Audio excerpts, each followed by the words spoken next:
Beautiful day, tube of the U. Tube for the U.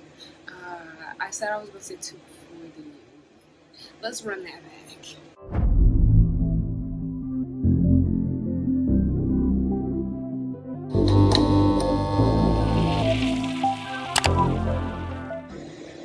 Beautiful day, tube for the U. I'm back after a 1 month hiatus, and I am better than ever. Why? Because it's your girl's birthday. Period. It's your girl's birthday, and that's on period. So I am lit, and I'm ready to start creating new content for you now that I am 22 years old. Before we do anything, let's get into this new intro real quick. Ain't it fire? Ain't it fire? Ain't it fire? Ain't it fire? Ain't it fire?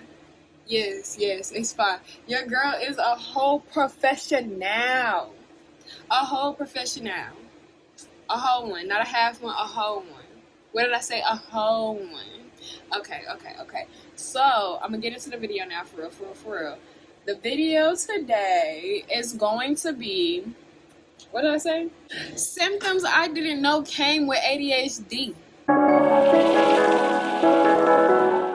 I need to make a quick disclaimer before we get into this video. Apparently, ADHD is a spectrum. It's not one thing. Everybody don't have the same type of ADHD. It's a spectrum, the same way that autism is a spectrum. OCD is also a spectrum. On the ADHD spectrum, now I probably got that shit bad.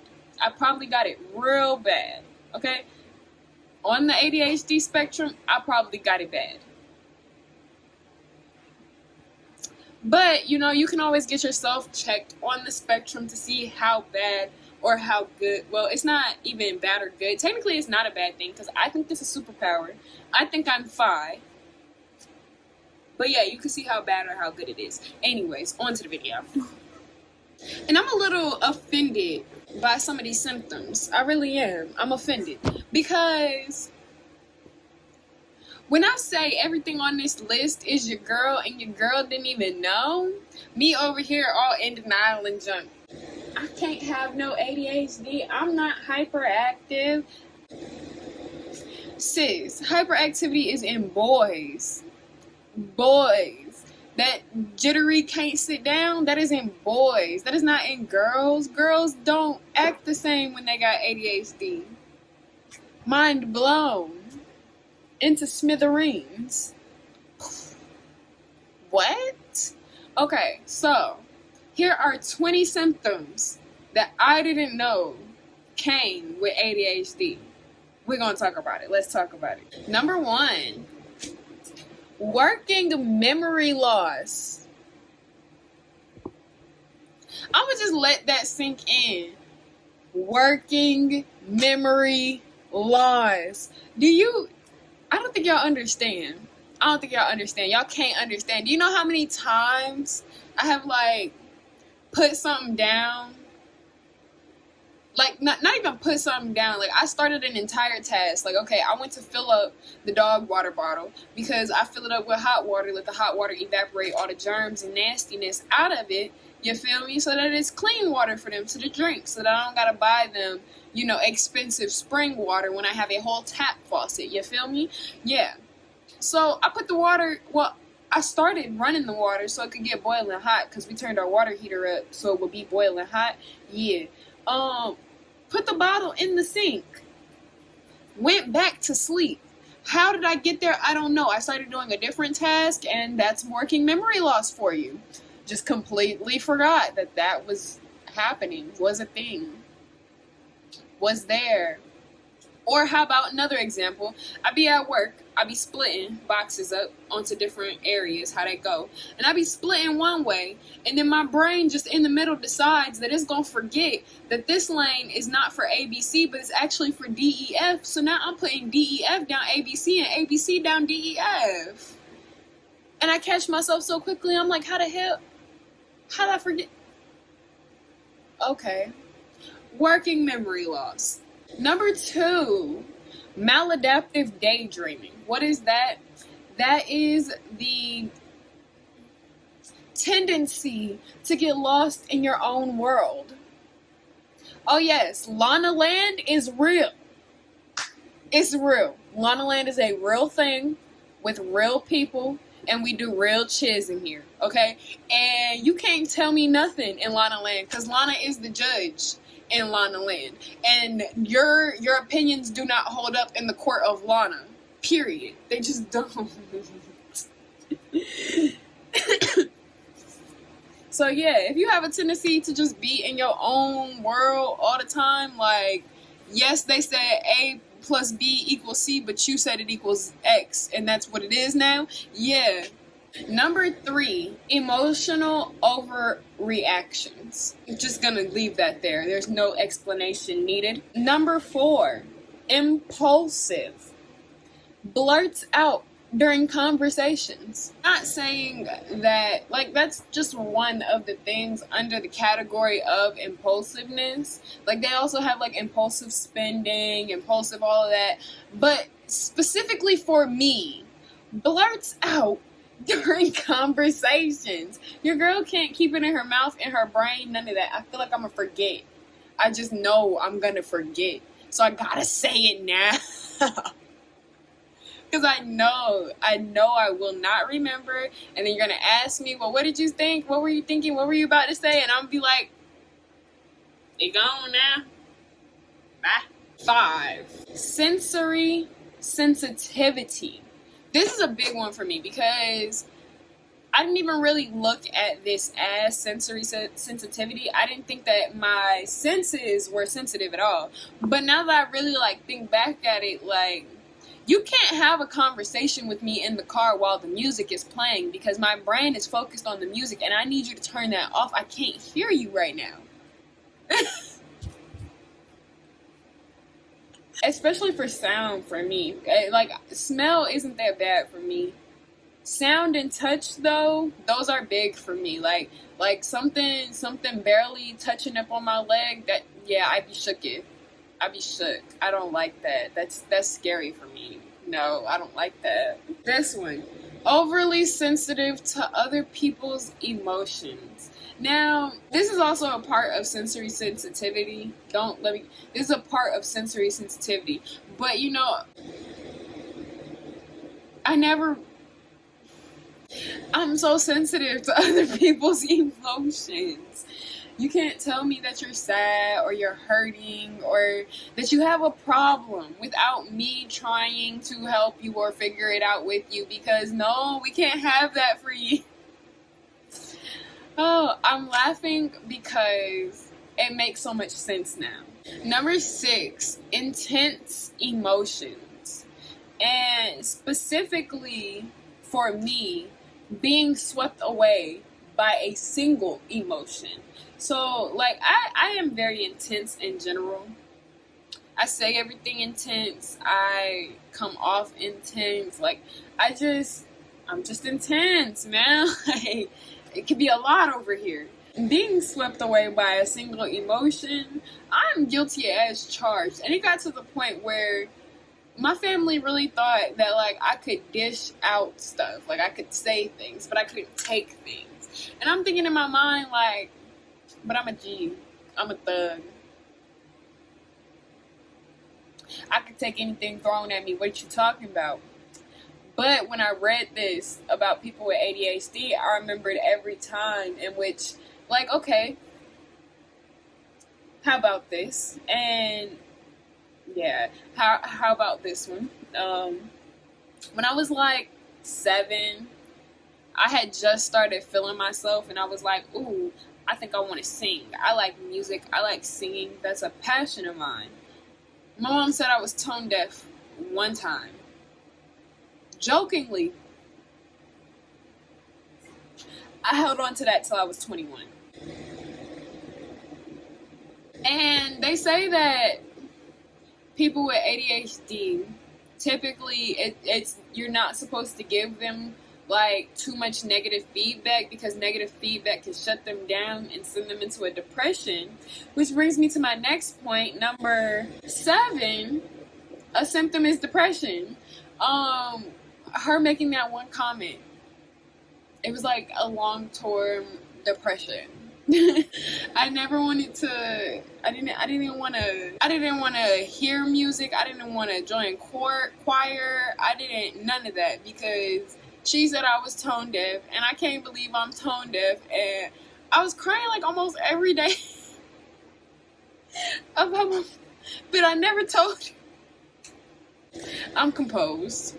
So yeah, and I mean, I've had other instances, like y'all see on my mental health channel. I mean, this is my mental health things, but y'all seen in other videos on this series, like, you know, depression, anxiety. Those are things that I've dealt with.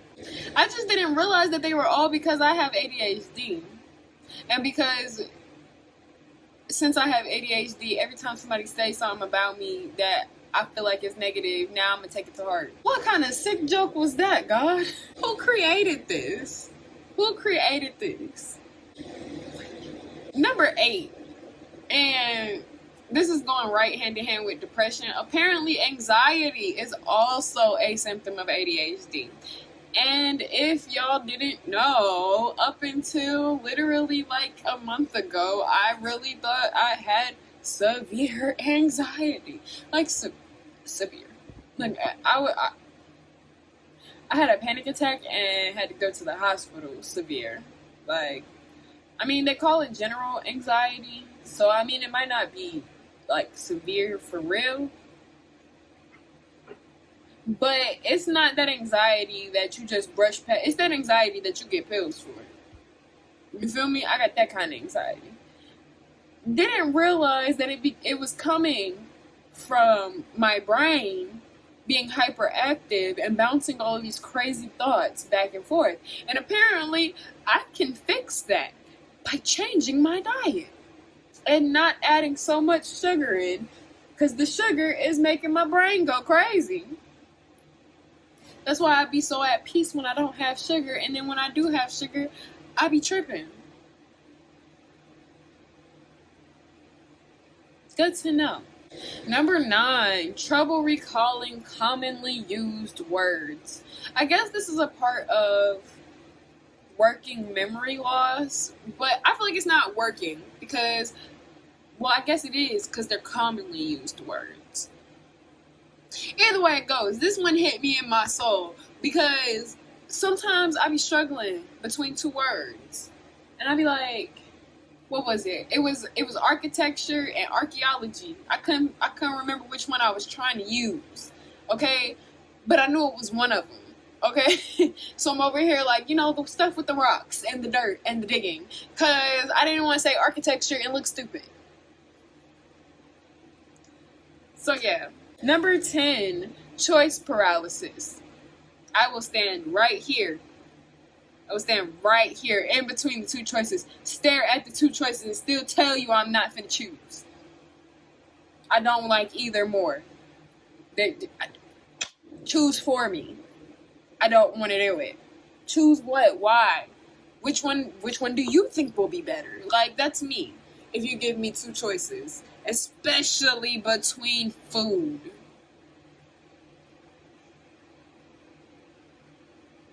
I don't need an option when it comes to food. Just put the food in my face. As long as it's vegetarian, pescatarian, put it in my face. Screw it. Number 11. Chronic unemployment. Now listen here. I don't actually think this is this was under the no, it was under the ADHD iceberg thing I had seen. But I don't think this is an official ADHD symptom. But I understand where they were getting at with it, right? Because I can't keep a job. And it's not even that I can't keep a job. It's that my focus will have me quit a job before I even have another job. Because I'm done with this job. So I find myself chronically unemployed. The only job I see myself actually, keeping up with is YouTube. And because it doesn't pay me right now, I don't even keep up with it. I be like, oh, I'm gonna take a month break. I'm gonna take a 2-month break. I'm gonna dip on you. Cause y'all don't pay me. What bills does YouTube pay? I'll wait. Okay. Number 12, hunger problems.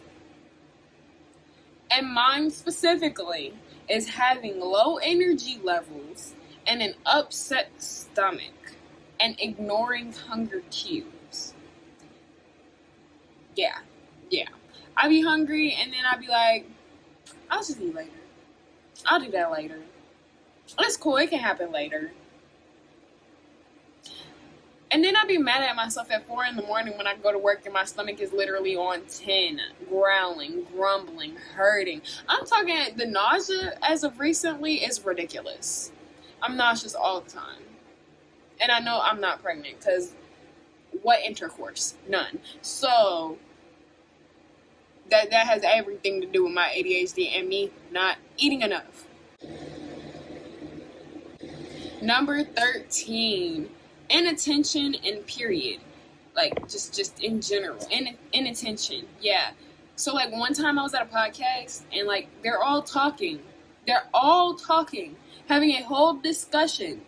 My brain zoned. Yeah, like, for 5 minutes. I'm just standing there thinking about, I think they was talking about Harry Potter and some other new movie, and I don't watch movies. So, I'm in my head thinking about anime. And they told me they didn't want to talk about anime, so I just stopped trying to talk about that with them, and I just let them talk about what they wanted to talk about. And before I knew it, I was not paying attention no more. Like, I was paying attention at first. I was here with them. They was talking. I was nodding. Oh, hell yeah. Ha, ha, ha, ha, ha, ha. And then somewhere in there, poof, all the thoughts left my mind. And then I just, yeah, they were gone. That moment. Number 14. Jaw clenching. And this one is like, yes, because I noticed that I do this, especially in times of anxiety. It's so bad that I really thought I needed to go to the dentist and see if I was grinding my teeth, because that's how, like, bad it hurts. But I realized, no, it's just clenching. Because if I was grinding, that shouldn't look like that. That should look like, grounded down teeth. It doesn't. They look whole. So, yeah, jaw clenching. Something I didn't even realize could be a symptom of something.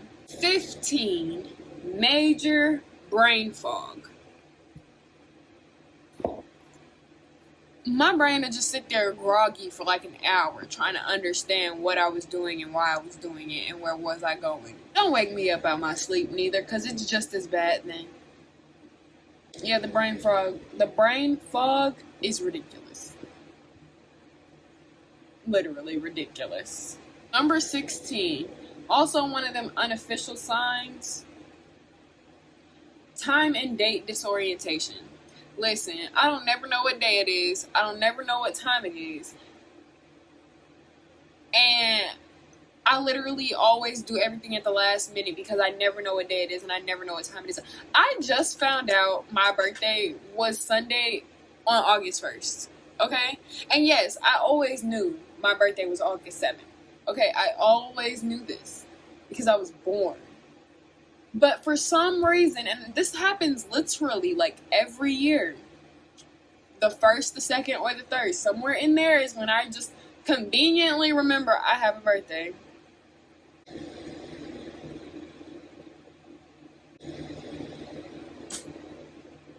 So yeah, the time and date disorientation be real.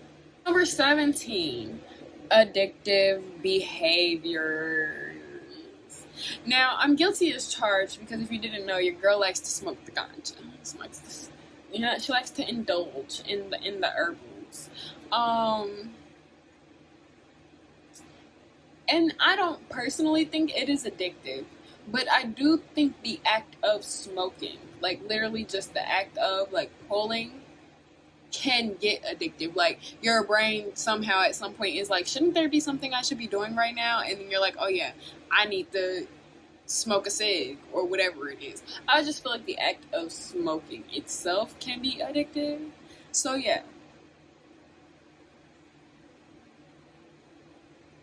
Yeah. Number 18, excessive talking.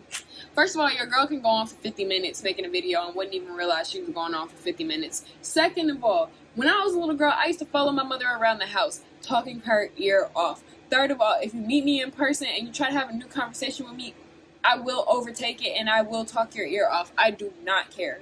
I don't care. I have no shame about it. I will talk all day. You will hear me. Period. With the neck roll. Number 19, an unregulated nervous system. Okay? This is facts for me. This is facts for me. Because not only does your girl, have anxiety and all of that, but when I was a little girl, I used to struggle with like nervous tics. Like when I get nervous, I do stuff like start laughing or start fidgeting, or like I just can't control my stuff. You feel me? Like hitting with the, but I'm 12 though, so it ain't for why you think it is. So that one was interesting for me. It's not something I struggle with too much though, but when I eat sugar, it's OV. I'm like this. And last but certainly not least, number 20, rejection sensitivity. Now, one thing about me, and I will tell anybody this, I got a fat rejection wound. It's deep. Oh yeah, because in all honesty, like my dad didn't necessarily want a girl, and people don't believe that kids can feel that in the womb, but I wholeheartedly believe it, because when I look back at my life, there is low-key no reason for me to have as bad as an attitude as I did. But when I hear that, and when I think about like a little other stuff that my brain has kind of like just pushed back there and said we're not talking about that, I realize like yeah, I'm definitely might have been offended in the womb. Because like when I say I have a rejection wound, and I don't even understand why, other than my dad has another wife and kids.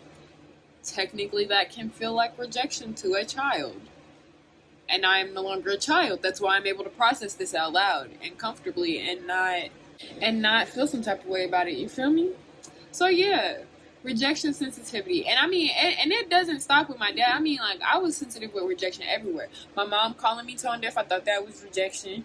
I went to high school and my first theater teacher basically told me that she didn't think I was a good actress. So instead of trying harder to perfect my craft, your girl just says, screw it, I'm gonna do tech. And then I do tech for 2-3 years, and my new theater teacher at the time, when we get to our it's my senior year, so it's like typically she lets the senior do the lighting design and all of that for the school musical. So it was my turn, because this year I'm the senior and I'm ready, I'm lit, I'm excited. She chose a whole sophomore.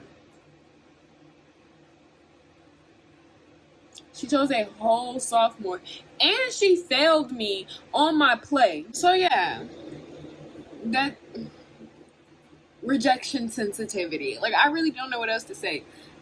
It hurts my feelings every time somebody rejects me. Even at work, when I feel like they're rejecting me and they don't want to talk to me, they don't want to be my friend, they don't want me to do the normal job I do. I be in there with the woe is me's, and I have to remind myself, this is just your ADHD. Calm down. So yeah, that concludes today's video. I hope you enjoyed my mental health Tingz from a pretty little Tingz. You see what I did there? You see? Okay, yeah.